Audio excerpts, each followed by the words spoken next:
तो अब नए चैप्टर की तरफ हम आगे बढ़ेंगे और नया चैप्टर जैसे कि आप स्क्रीन पर देख सकते हैं वो है सिटीजनशिप का, जिसे हिंदी में कहा जाता है नागरिकता। तो ये काफ़ी महत्वपूर्ण टॉपिक है, बहुत इंपॉर्टेंट टॉपिक है एग्ज़ाम के पॉइंट ऑफ व्यू से भी और ऐसे ही कॉन्सेप्चुअल पॉइंट ऑफ व्यू से भी। पॉलिटिकल साइंस की एक बहुत ही महत्वपूर्ण कॉन्सेप्ट है, एक बहुत ही महत्वपूर्ण थ्योरी का टॉपिक है। उसका नाम है सिटीजनशिप यानी कि नागरिकता। तो नागरिकता क्या होती है इससे पहले आप समझने की कोशिश करें कि नागरिकता कहते किसे हैं, यानी कि सिटीजनशिप का मीनिंग क्या है। मीनिंग से पहले इसकी शब्द उत्पत्ति विज्ञान या एटाइमोलॉजी की तरफ हम चलते हैं। तो एटाइमोलॉजी यानी कि इसकी शाब्दिक उत्पत्ति क्या है, इस शब्द की उत्पत्ति कहाँ से हुई है, ये समझने की कोशिश करेंगे। तो एटाइमोलॉजी इस वर्ड की, जैसा कि आप स्क्रीन पे भी दे सकते हैं, तो word citizen is derived from a Latin word civics which means a member of a state who enjoys all rights and privileges granted by the state and also discharges his or her duties and obligations toward the state and other association within it। तो इस शब्द की जो उत्पत्ति हुई है वो Latin अंग्रेजी के शब्द सिविक्स से हुई है। ये आप देख सकते हैं सिविक्स, है ना, सिविक्स से हुई है। तो इस शब्द को आप देखते हैं कि जो छोटी कक्षाओं में राजनीति विज्ञान पढ़ाया जाता है उसे कई बार नागरिक शास्त्र भी बोलते हैं। सिविक्स भी कहा जाता है पॉलिटिकल साइंस को। तो सिविक्स का मीनिंग क्या है? सिविक्स का मीनिंग क्या है कि जो भी एक नागरिक के अधिकार और कर्तव्य होते हैं उसके बारे में उसकी पढ़ाई की जाती है। तो आप यहाँ से समझ सकते हैं कि पूरी पॉलिटिकल साइंस की अवधारणा में, पूरे पॉलिटिकल साइंस के कॉन्सेप्ट में ये सिविक्स का कॉन्सेप्ट जो है वो कितना महत्वपूर्ण है कि इस सब्जेक्ट को सिविक्स के नाम से ही छोटी कक्षाओं में जाना जाता है। तो ये सिविक्स का मतलब क्या हुआ? सिविक्स जिससे कि वर्ड सिटीजन बना है, इसका मतलब है कि राज्य का ऐसा सदस्य, ठीक है, मेंबर ऑफ स्टेट, जो कि सभी अधिकार जिसको प्राप्त होते हैं, जो राज्य के किसी भी नागरिक को प्राप्त होते हैं, उसको सारे अधिकार प्राप्त होते हैं और उसको वो सारी सुविधाएं प्राप्त होती हैं जो कि स्टेट देता है। और इसके साथ साथ वो स्टेट के प्रति, राज्य के प्रति अपने जितने भी कर्तव्य हैं और अपनी जितनी भी बाध्यताएं हैं उनको पूरा करता है। तो दो चीज़ें हैं इसमें, दो वर्ड इसमें आए हैं, आप देखें। एक तो आया है राइट का, ठीक है, अधिकार, ये आप देख सकते हैं यहाँ पे, ये अधिकार का वर्ड है कि एक तो जो है उसके पास सारे वो अधिकार हैं जो कि किसी भी एक मेंबर को मिलते हैं, और दूसरे उसकी वो सारी ड्यूटीज़ हैं, उसके वो सारे कर्तव्य हैं जो कि एक नागरिक से अपेक्षा की जाती है जिन चीज़ों की, ठीक है। तो जैसे आप भारत के सिटीजन हैं, आप मुझे सुन रहे हैं, आप भारत के सिटीजन हैं, आपके पास वो सारे अधिकार हैं जो भारत का राज्य आपको देता है। लेकिन क्या केवल अधिकार ही अधिकार हैं, कर्तव्य नहीं है? बिल्कुल हैं, कर्तव्य भी हैं। और आपको इसके बदले में भारत राज्य के प्रति, इंडियन स्टेट के प्रति जितने भी कर्तव्य हैं और जो आपकी बाध्यताएं, जो ऑब्लिगेशंस हैं, वो आपको प्रदर्शित करने होंगे। जैसे राष्ट्र गान का आप सम्मान करते हैं, राष्ट्रीय ध्वज का सम्मान करते हैं, तो ये आपका कर्तव्य है। तो इसके प्रति इनका निर्वहन आवश्यक है। और आपको कुछ मौलिक अधिकार मिले हुए हैं, जैसे अभिव्यक्ति का अधिकार है या किसी और चीज़ का अधिकार है, जीवन और स्वतंत्रता का अधिकार है, ये सब आपके अधिकार हैं। तो आप एक नागरिक कब कहलाएंगे? जब आप राज्य के सारे कर्तव्यों का पालन करेंगे और उसके बदले में राज्य आपको वो सारे अधिकार देगा जो कि किसी दूसरे नागरिक को उसने दिए हैं, ठीक है ना, या फिर जो संविधान द्वारा प्रदत्त हैं।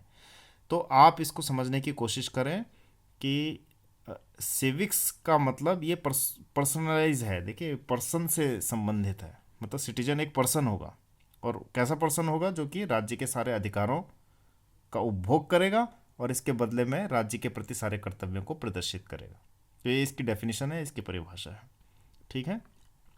अब आगे चलते हैं इसकी कुछ डेफिनेशंस की तरफ। दो प्रमुख डेफिनेशंस मैं आपके सामने रखूँगा।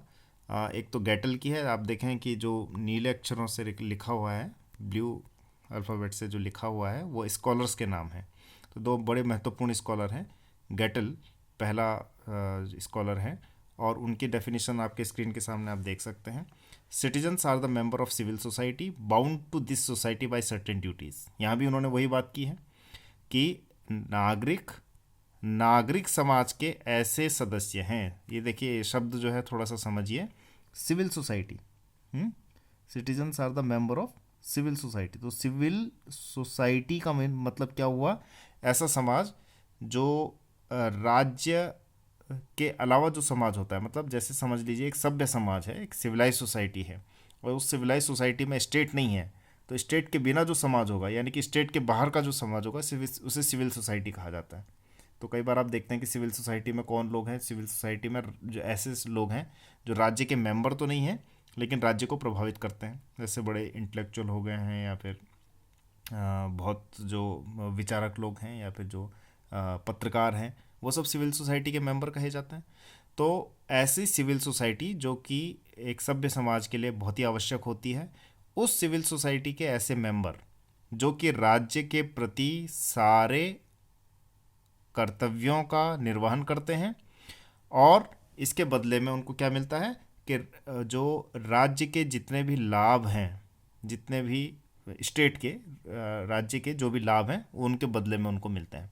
तो आप देखिए थोड़ी सी डेफिनेशन पे गौर करें। Citizens are the member of civil society bound to this society by certain duties, यानी कि वो नागरिक समाज के ऐसे सदस्य जो कि इस समाज से हैं, और इसके साथ साथ उस सत्ता में बराबर के भागीदार होते हैं, और उसके लाभ के बराबर के भागीदार होते हैं। उस कौन सी सत्ता में, जो कि राज्य की सत्ता है। तो राज्य की सत्ता से लाभ मिल रहा है, उसके बराबर के भागीदार हैं, और इसके साथ साथ वो राज्य से कुछ कर्तव्यों के द्वारा जुड़े हुए हैं। नेक्स्ट डेफिनेशन आप लॉस्की, और ये बहुत ही इंपॉर्टेंट स्कॉलर है, इनकी बुक का नाम है ग्रामर ऑफ पॉलिटिक्स, आप इसको ध्यान रखें, Harold J Laski, grammar of politics. तो इन्होंने सिटीजनशिप को कहा है, a citizenship is the contribution of one's instructed judgement to the public good. यह किसी भी व्यक्ति का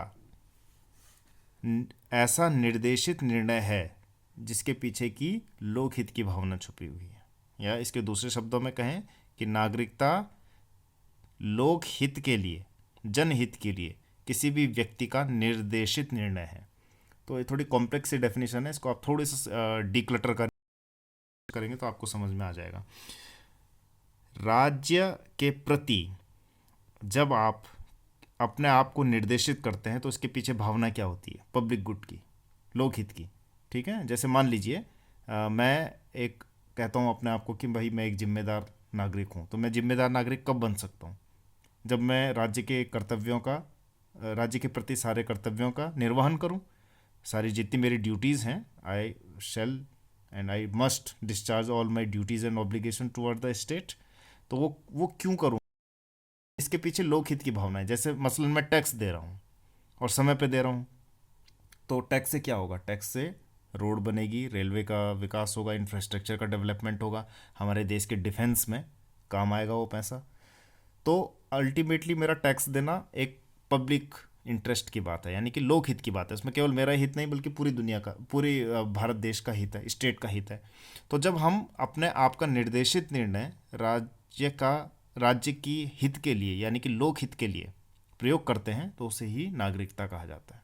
ठीक है ना, यानी कि ऐसा कोई भी काम जिसमें कि पब्लिक गुड हो, राज्य का हित हो, और उसके प्रति मैं स्वयं को निर्देशित करूं, मैं स्वयं को कहूं कि हाँ ये काम करना उचित है, ये काम करना अच्छा है, तो इसे कहा जाएगा नागरिकता। अब नेक्स्ट टॉपिक की तरफ चलते हैं।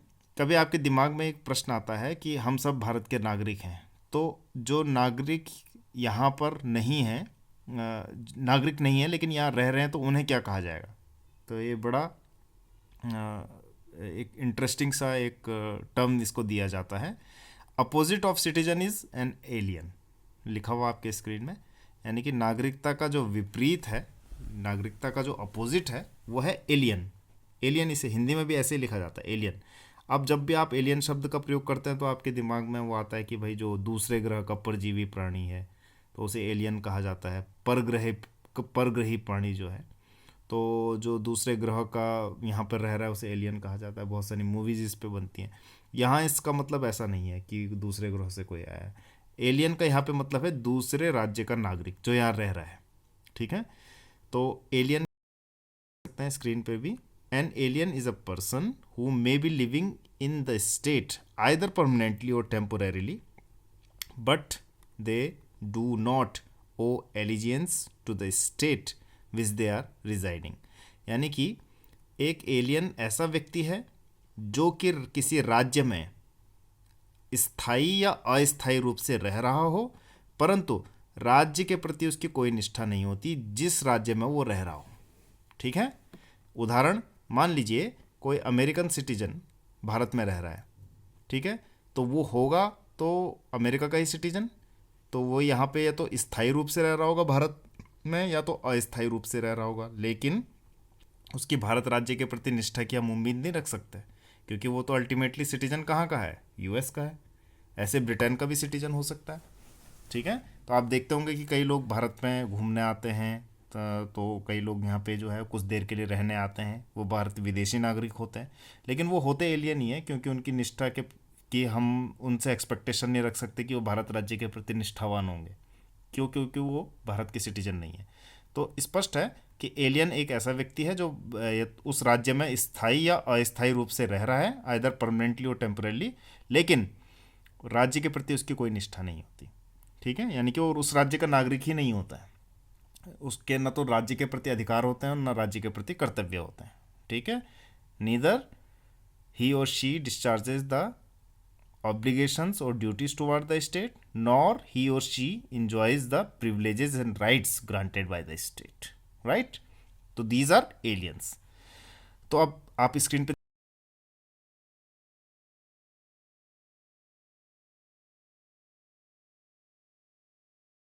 नहीं होते हैं।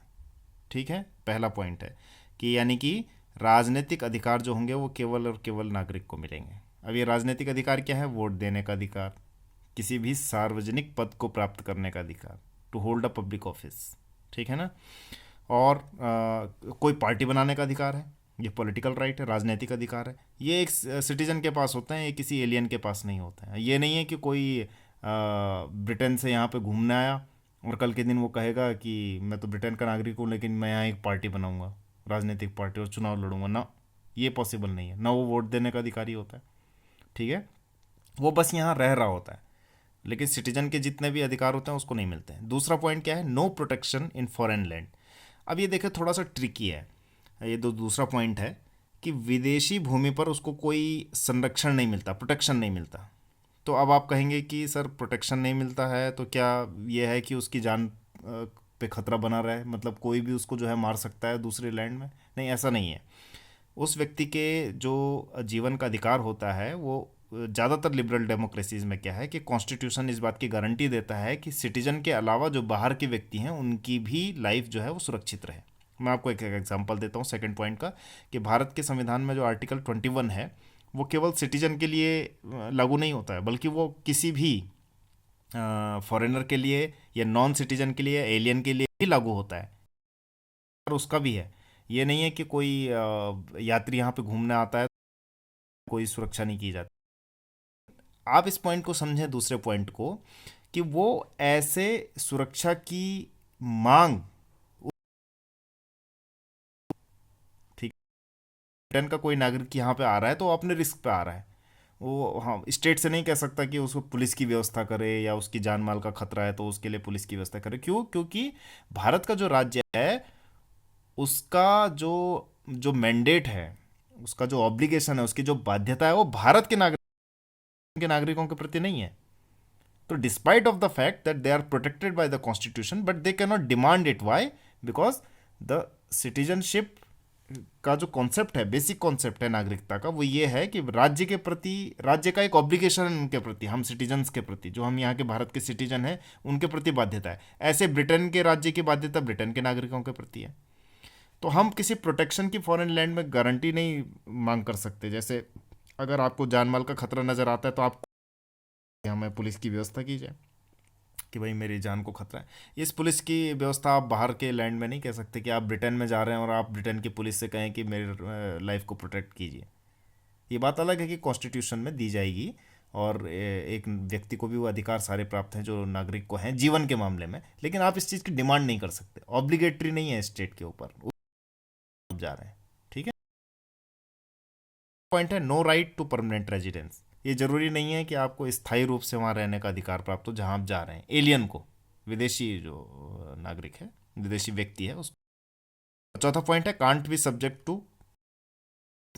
तो ये भी बात है कि जब अधिकार उसके कर्तव्य भी नहीं है तो आप किसी से नागरिक को यानी कि एलियन को ये नहीं कह सकते कि टैक्स दो। टैक्स केवल नागरिकों के लिए। हाँ, लेकिन इसको बात को भी समझें कि शुल्क और टैक्स में अंतर होता है, फी और टैक्स में। तो फी तो ले सकते हैं आप, किसी नागरिक आया, जैसे ही उसका वीज़ा उसने दिखाया या उसने अपना पासपोर्ट दिखाया तो आपने उससे ड्यूटी ले ली। ड्यूटी का मतलब शुल्क, फी। तो वो ड्यूटी तो स्टाम्प ड्यूटी, वो कुछ ड्यूटी जो भी वो देना चाहता है वो तो जो देने के लिए वो बाध्य है वो तो देगा ही देगा, लेकिन वो टैक्स नहीं है। पब्लिक वेलफेयर के लिए, लोकहित के लिए हम अपनी सरकार को देते हैं और हम बाध्य हैं देने के लिए क्योंकि हम यहाँ के सिटीजन हैं। तो हमारे अधिकार भी हैं तो हमारे कर्तव्य भी हैं। तो ये ना एलियन पे अधिकार लागू होते हैं ना उस पर कर्तव्य लागू होते हैं। ठीक है। तो चौथा भी पॉइंट आप समझिए कि उसको टैक्स के लिए जो है बाध्य नहीं किया जा सकता, किसे, एलियन को। अब लास्ट पे चलते हैं टाइप्स ऑफ एलियंस, कि कितने तरह के एलियन होते हैं। नंबर वन, तीन तरह के एलियन पाए जाते हैं। नंबर वन उसे कहा जाता है रेजिडेंट, यानी कि निवासी एलियन। अब निवासी एलियन कौन है? जो कुछ समय के लिए यहाँ पे रह रहा है, जैसे जॉब के लिए। जैसे आप देखते हैं कि हमारे जो युवा है वो अमेरिका में, ब्रिटेन में जो है वो जॉब के लिए, काम करने के लिए जाते हैं, लेकिन वो परमानेंट वहाँ पे सिटीजन नहीं होते हैं वहाँ के कई बार। तो उनको कहा जाता है रेजिडेंट एलियन, यानी कि जो यहाँ रह रहे हैं, काम कर रहे हैं, लेकिन यहाँ के नागरिक नहीं है। दूसरा टेम्पररी, अस्थाई एलियन, अस्थाई गैर नागरिक। अस्थाई गैर नागरिक कौन है? टेम्पररी एलियन कौन है? जो बिल्कुल शॉर्ट टर्म के लिए वहाँ गए हैं, जैसे घूमने के लिए। जैसे ब्रिटेन का कोई यात्री हरिद्वार आ गया घूमने के लिए, दर्शन करने के लिए, कुंभ का दर्शन करने के लिए, तो वो कहा जाएगा टेम्पररी सिटी एलियन, यानी कि अस्थाई गैर नागरिक। वो आया 1 महीने के लिए, 1.5 महीने के लिए, 2 महीने के लिए, ज़्यादा से ज़्यादा 6 महीने के लिए। तो टूरिस्ट वीज़ा, जैसे आपने सुना होगा, टूरिस्ट वीज़ा लगाए, तो टूरिस्ट वीज़ा टेम्पररी सिटीजन के लिए लगता है, सॉरी टेम्पररी नॉन सिटीजन के लिए, टेम्पररी एलियन के लिए। नेक्स्ट है डिप्लोमेटिक। ये सबसे महत्वपूर्ण एलियन होता है और इसके बड़े अधिकार होते हैं। वो है राजनयिक या कूटनयिक एलियन, या तीसरा पॉइंट आप देख सकते हैं स्क्रीन पे, डिप्लोमेटिक एलियन।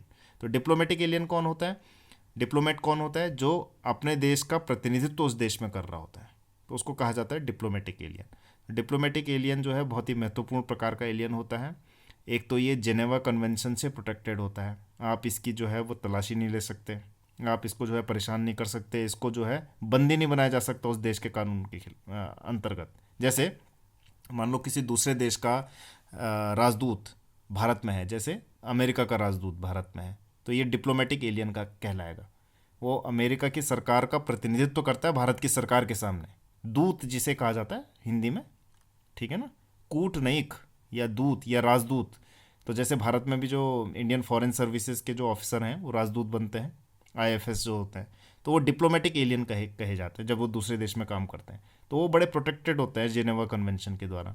तो उनको, जैसे आप ये देखते हैं कि अगर उन्होंने कोई अपराध भी कर लिया तो उनकी मैक्सिमम सज़ा क्या होती है, उसे कहा जाता है persona non grata. Persona non grata यानी कि आप देश छोड़ के चले जाइए, इसका मीनिंग ये होता है। उनको जेल में नहीं डाला जा सकता है। तो बहुत पहले अभी एक सऊदी अरब की किसी डिप्लोमेट ने कोई यहाँ पे अपराध किया था, तो भारत सरकार ने उनको पर्सोना नॉन ग्राटा जारी कर जाइए, तो उसे सामान्य आदमी की तरह जेल में नहीं रख सकते हम। तो इसे कहा जाता है डिप्लोमेटिक एलियन। तो इस लेक्चर में इतना ही, इसके बाद का जो लेक्चर है वो आगे कंटिन्यू होगा।